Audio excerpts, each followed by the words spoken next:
Muitas vezes a gente pensa que as cidades não têm uma organização, mas isso não é verdade. Em outros vídeos a gente já começou essa discussão e, bem, na verdade o objetivo do canal é mostrar que as cidades têm sim uma ordem e qual é essa ordem. Nesse vídeo a gente vai ver como isso se manifesta nas cidades a partir do caso de São Paulo.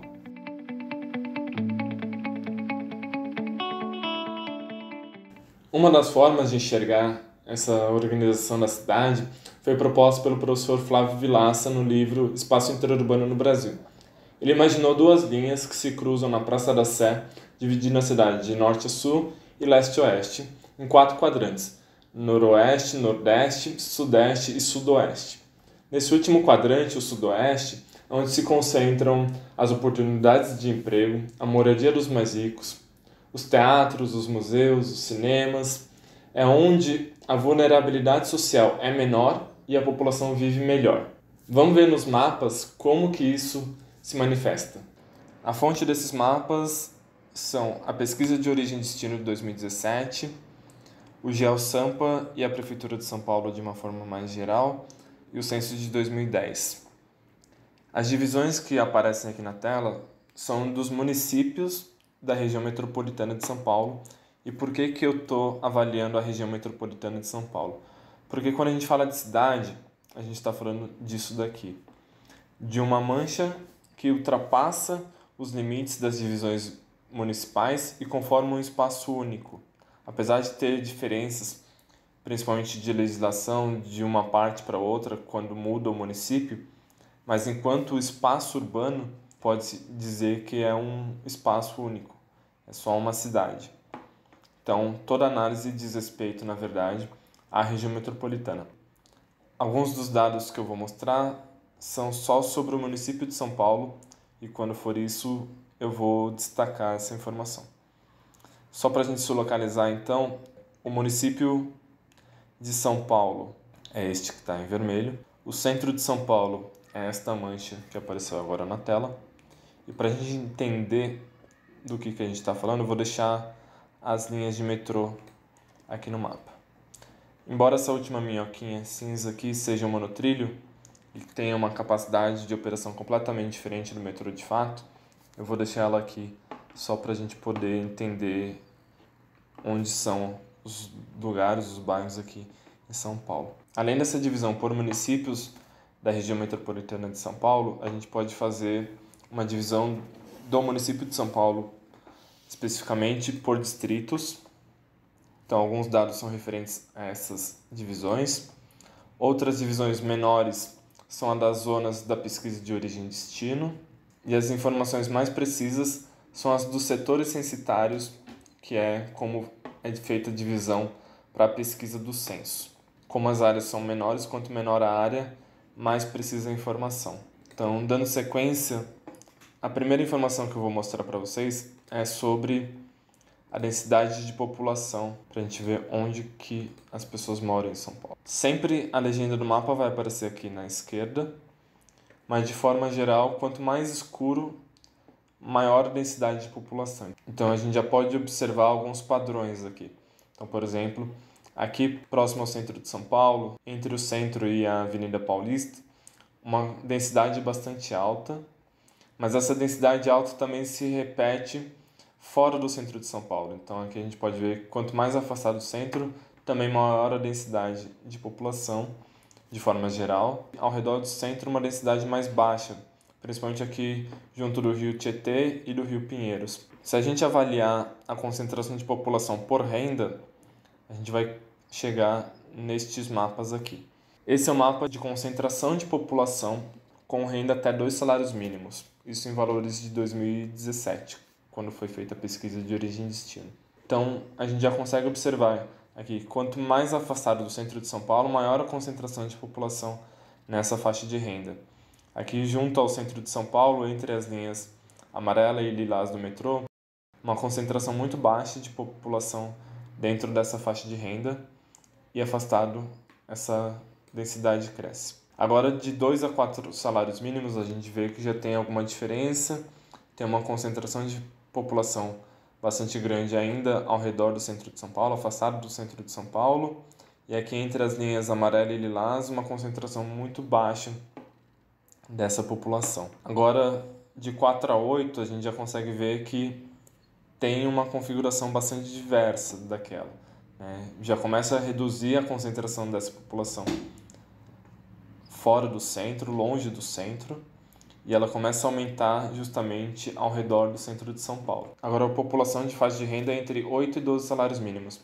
A gente já vê que tem uma outra configuração, uma concentração bastante grande aqui no noroeste e também próximo aqui das linhas amarela e lilás do metrô, junto ao centro de São Paulo, nessa parte da cidade que está aqui no mapa. E por último, a população com renda maior que 12 salários mínimos, de novo, aqui junto ao noroeste e entre as linhas do metrô, a mesma coisa, uma concentração bastante grande de população nessa faixa de renda.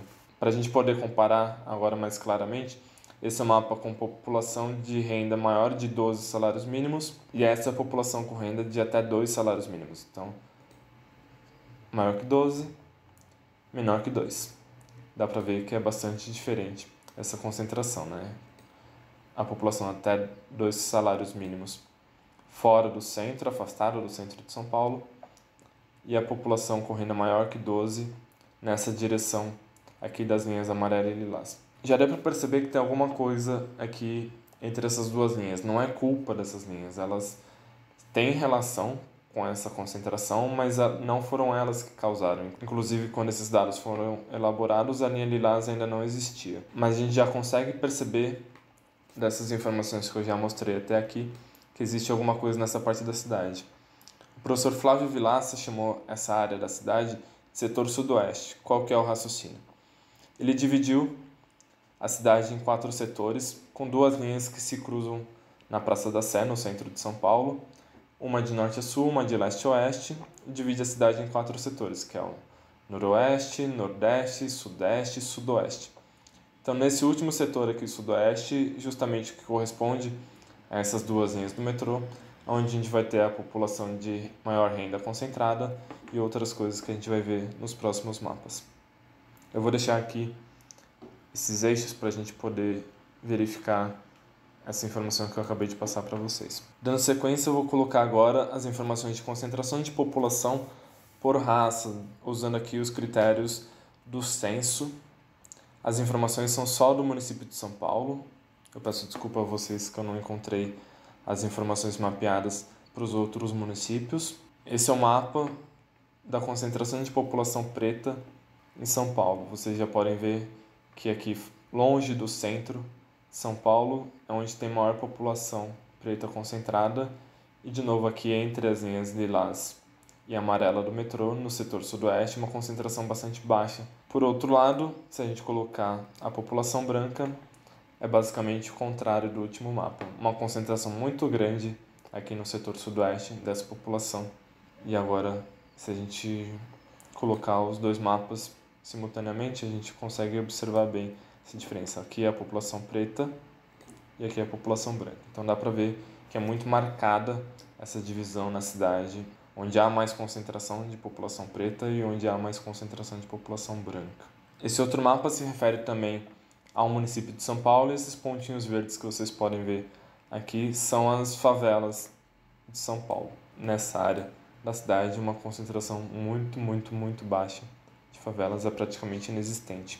Voltando para as questões de densidade, a gente tinha visto que essa é a densidade de população, e agora eu vou sobrepor esse mapa à densidade de empregos, para a gente ver a diferença da concentração de população para a concentração de empregos. Então, aqui está a concentração de empregos, muito concentrado junto ao centro de São Paulo, aqui no longo da linha vermelha no sentido oeste, no sentido aqui da Avenida Paulista, um pouco aqui para o lado da Berrini, Faria Lima. E quanto mais afastado o centro, menor a concentração de empregos. Enquanto a população tem uma divisão bastante diferente disso, então vou apagar esse mapa, agora está a concentração de densidade de população. Então vocês podem observar que a divisão de densidade de população e a densidade de empregos é bastante diferente. Mas, por outro lado, se a gente sobrepuser esses dois mapas agora, o de densidade de empregos com a renda, então vou colocar aqui a renda maior que 12 salários mínimos. Tirando aqui os dados de densidade de empregos, a gente vê que os empregos estão muito próximos das áreas onde tem maior concentração de pessoas, das pessoas mais ricas. Só por efeito de comparação, vou colocar também a população de 8 a 12 salários mínimos. Então, essa população, concentração de população na faixa de renda de 8 a 12 salários mínimos, e agora sobrepondo a densidade de empregos. Vocês podem ver que tem uma certa proximidade das duas coisas. Também não é casual, também tem seus motivos. Como a gente viu nos últimos mapas, a concentração de população, a densidade de população, a densidade de empregos tem localizações bastante diferentes. Por esse motivo, a gente já poderia imaginar que existe um deslocamento muito grande das pessoas justamente no sentido dessas áreas onde tem maior emprego.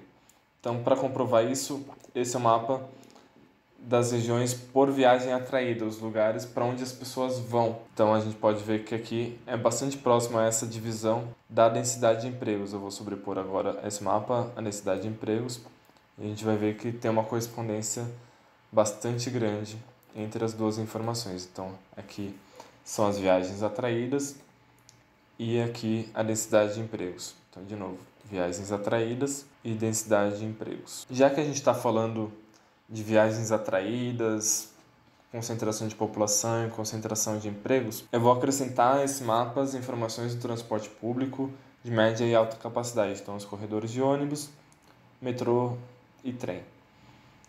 Então, a gente já está vendo aqui, sobreposto ao mapa da atração de viagens, o metrô, os trens, os corredores de ônibus municipais e os corredores de ônibus intermunicipais. Dá para ver que, de novo, existe uma correlação entre a concentração de infraestrutura de transporte e essa área onde tem mais empregos.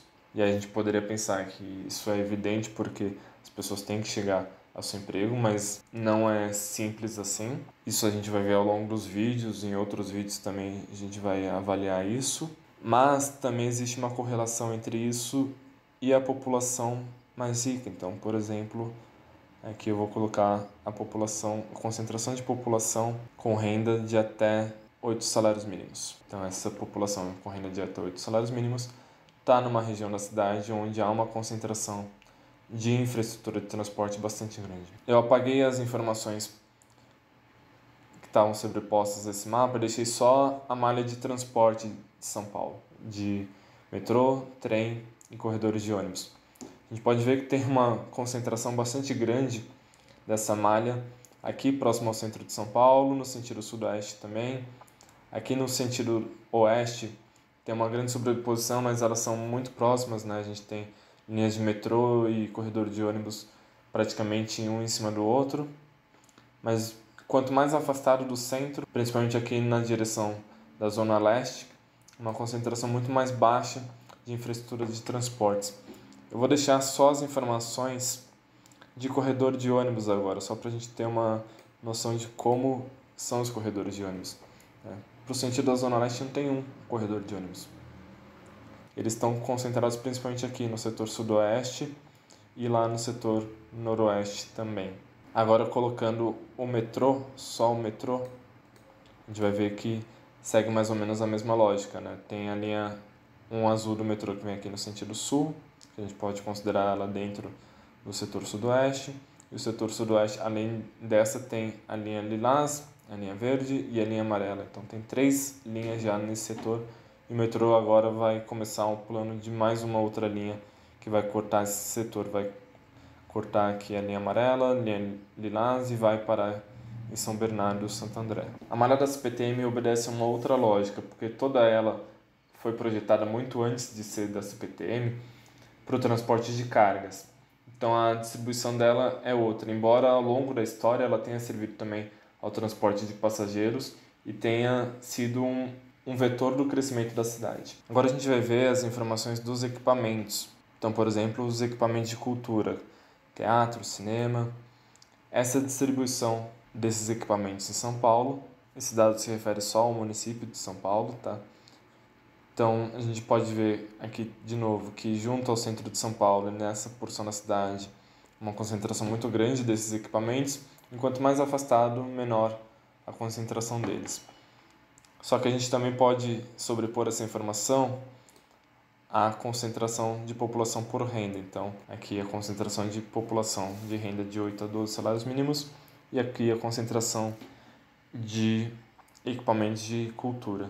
Vou inverter, colocar a população por renda até 2 salários mínimos.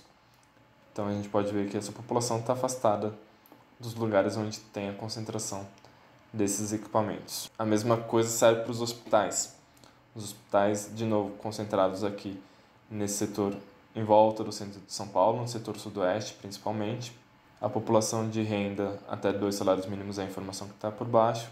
Vou colocar aqui agora a informação da população mais rica, com salário mais do que 12 salários mínimos e de 8 a 12 salários mínimos, de ver que existe uma correspondência bastante forte. Continuando nessa linha dos equipamentos, agora esse mapa mostra a concentração de escolas públicas, onde está pintado de cinza é onde as escolas, na sua maioria, são públicas, e a gente pode observar que aqui no setor sudoeste, a maior parte das escolas, na verdade, é particular, por isso ela está em branco. Agora passando para as informações sobre o mercado imobiliário, a gente vai ver onde houve concentração de lançamentos entre 1992 e 2018. A gente pode ver que o setor sudoeste com maior concentração de lançamentos é a parte onde tem maior concentração de população rica, é a parte da cidade onde tem maior disponibilidade de infraestrutura, é a parte da cidade onde tem maior disponibilidade de equipamentos públicos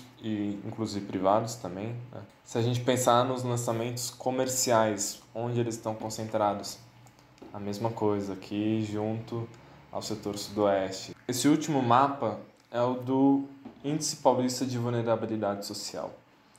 De novo, quanto mais escuro, maior a vulnerabilidade daquela área, e quanto mais claro, menor a vulnerabilidade.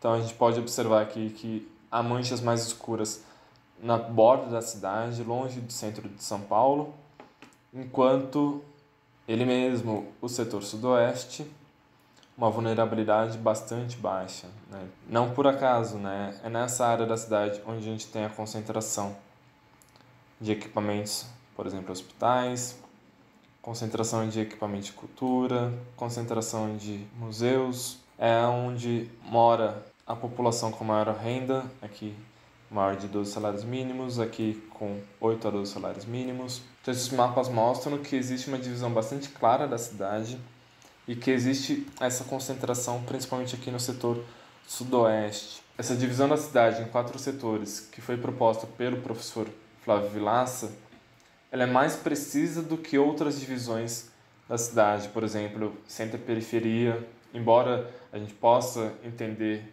dessa forma, mas ela não é precisamente entre o centro e a periferia, ela é entre uma parte muito específica da cidade. Na verdade, existem concentrações de renda, de população branca, de equipamentos em uma parte específica da cidade que não é exatamente o centro.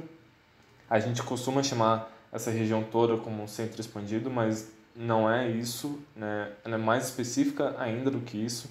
Ela não diz respeito ao centro e ao seu redor inteiro como uma coisa homogênea, ela diz respeito a um setor específico, a uma direção específica da cidade, e essa divisão tende a ser mais precisa quando faz essa análise da cidade, principalmente porque há uma permanência dessa concentração nesse setor ao longo dos anos. A cidade, apesar de sofrer mudanças bastante significativas durante sua história, essa concentração de população rica, branca, equipamentos no setor sudoeste, ela é bastante permanente.